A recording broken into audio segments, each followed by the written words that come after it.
Alors, qu'est-ce qu'on a? On a une sorte d'Harley, enfin en tout cas un custom. Qu'est-ce qu'on a d'autre? On a une grosse intersection ici. Je sais pas si vous voyez, mais on a une grosse intersection ici. Avec une voiture ici, la voiture blanche qui commence à se déclencher. Est-ce qu'il a vu le motard? Ok, on la voit venir la scène. Waouh! Waouh! Alors là, ça c'est ce qu'on appelle un conflit de perception. Euh, le motard pense que donc lui il va aller par là, le motard va aller par là. Et donc lui il pense que lui va s'arrêter et lui il pense que lui va s'arrêter. C'est ce qu'on appelle un conflit de perception. Les deux pensent que l'autre va faire l'effort. Et ce qui se passe à la fin, par buffle dans la gueule. Et en plus, si on regarde bien, ils sont pas équipés les motards là. Bon après dans les customs, c'est bon, il a des gants a priori, donc ça c'est bien. Attends, des gants, j'ai cru voir des mitaines. J'ai fumé ou quoi?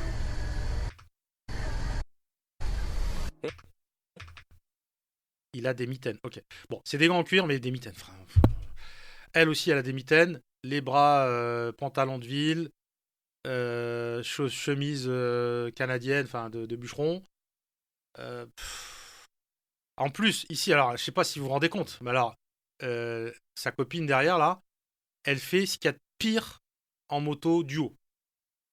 J'ai pas prévu de parler de duo dans ces crashs, mais là, typiquement, les bras, en fait, les bras du motard, il faut jamais y toucher. Les épaules, il faut jamais les y toucher. Pourquoi? Parce qu'en fait, ça peut déséquilibrer un motard. Si on appuie sur l'épaule, ça peut te faire, ça peut tirer sur le guidon.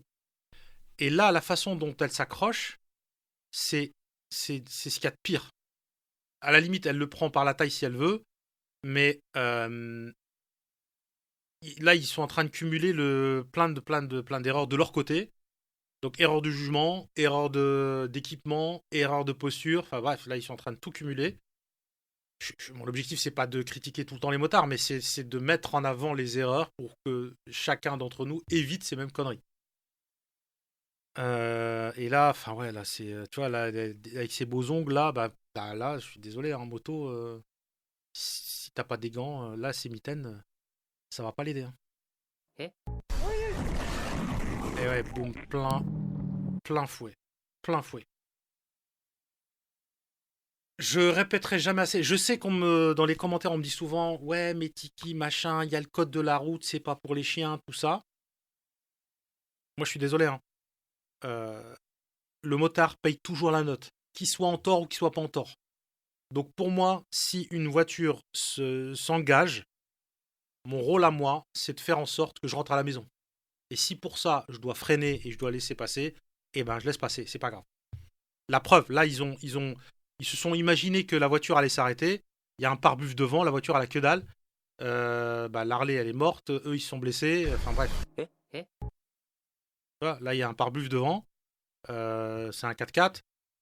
Tu fais pas le poids, quoi. Le truc pèse 2 tonnes. Ta moto, allez, cette-ci, elle fait 400 kilos avec les deux personnes dessus. Mais tu fais pas le poids, quoi. Bah, vas-y.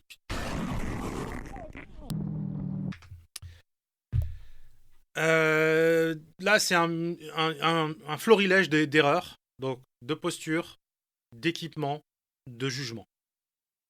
Pour moi, c'est les trois éléments absolument fondamentaux.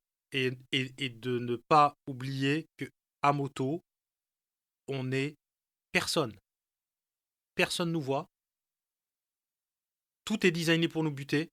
Le seul moyen de survivre à moto, c'est de prendre ce postulat de base et de faire en sorte que et de se faufiler et d'échapper, d'être dans de l'esquive permanente.